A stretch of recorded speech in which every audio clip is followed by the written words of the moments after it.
Caroline Tilston. Welcome to Furnishing and Decorating Your Outside Room. Decorating any room in your house is important. It expresses who you are and also, in practical ways, can make your living space an easier place to be. And perhaps more than any room inside the house, the garden isn't just about a view. It's a multi-sensory, three-dimensional experience.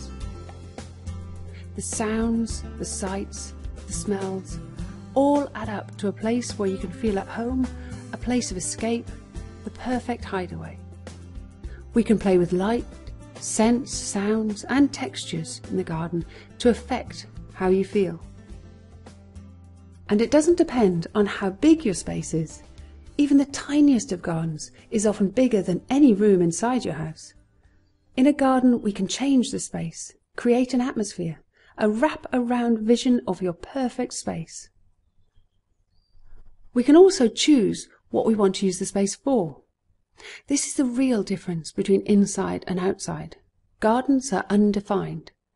It is up to you to decide how you want them to be, what you want them to be for. All is up for grabs.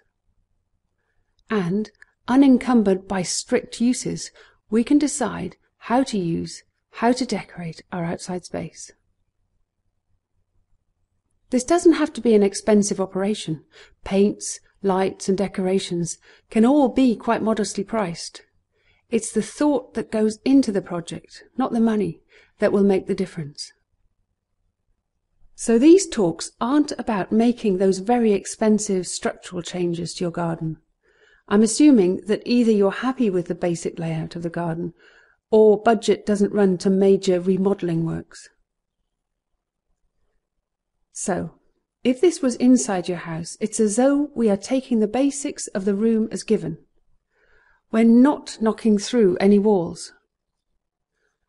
So outside we're talking about the space you have there as a given. We're not remodelling. In these talks, we'll go through the process of bringing all of your ideas together to decorate your garden and maximise its potential. In the first talk, we look at evaluating your space and what you need from that space. We look at what your style is. Then we start to look at how to define the spaces with a variety of configurations, using open plan or zoning off different areas. In the second week, we look at the big features in the garden, the floor and the walls. Getting these basics right will help with the whole scheme.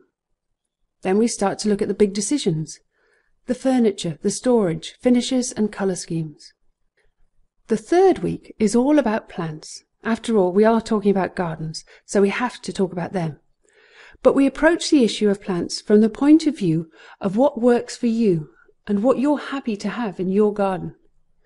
So we use them to bring the garden to life, but not to overtake your life and free time. Finally, we look at the finishing touches, the important decorations and flourishes that will make the difference between brilliant and blare. So the aim of this course is to get you an outside space which is easy to live with, visually connected and coherent, which works for what you need. In any well thought out room, everything should be convenient. It should have storage that keeps the area clutter free, and it should work with one vision. And the first thing to do is to assess your space. Look at what you have out there, the same as you would look at a room inside the house that you were thinking of redecorating. And just like a room inside the house, it's likely that the space is cluttered up with things you don't want. Maybe they were the previous owners, or things you haven't really thought about. Rooms get filled. It seems to be the way of the world. It's easiest, if you're sure you're going for a complete revamp, to get rid of all the unnecessary stuff in the garden, at least temporarily. So you get it as near as possible to an empty space. Whether these chairs, pots and other detritus go in the front garden, or to a friend's house, to the recycling, or to the dump, it will help enormously if you can see your space without the clutter. Once you've got a space you can look at, try to assess the good and the bad points. In small gardens, it may be all about the walls, fences or hedges.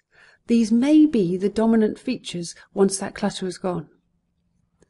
Look at these surroundings. Are the fences or hedges all unified, or are they a mishmash of different things?